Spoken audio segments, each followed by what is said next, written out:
On l'appelle l'économie sociale et solidaire, ou ESS. C'est une alternative à l'économie classique. Objectif, placer l'économie au service de l'homme et non l'inverse.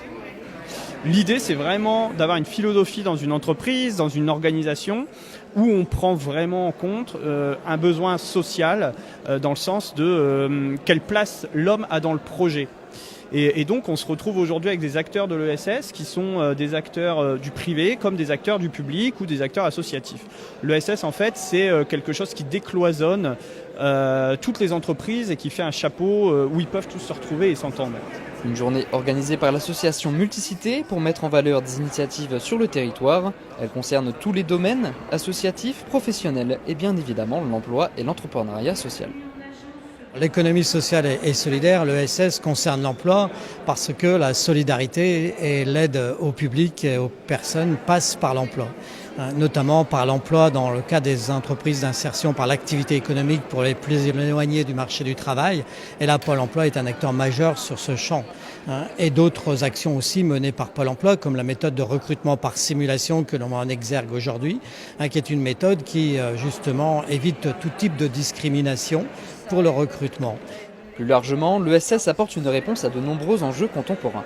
Le commerce équitable, l'épargne solidaire ou la protection de l'environnement, des enjeux que les anciennes et jeunes entreprises ont déjà bien compris.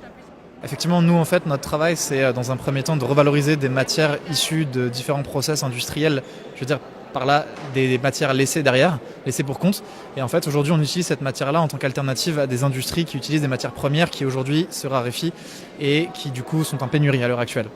Donc nous en fait on s'ancre en fait dans cette démarche d'économie sociale et solidaire par le fait de remettre au cœur de l'industrie des matières issues du réemploi et au-delà de ça, pour tout ce qui va être assemblage, confection de sachets ou de différentes choses comme ça, nous faisons appel à des sociétés de réinsertion, des sociétés, des entreprises, des associations de réinsertion pour la fabrication de ces différents éléments. On est amené à proposer en fait de nouveaux services qui peuvent par exemple permettre à une entreprise de consommer moins de palettes.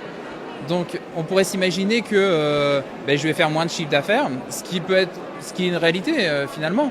Mais je pense que c'est ce qui fait qu'on dure avec nos clients, que nos clients nous font confiance.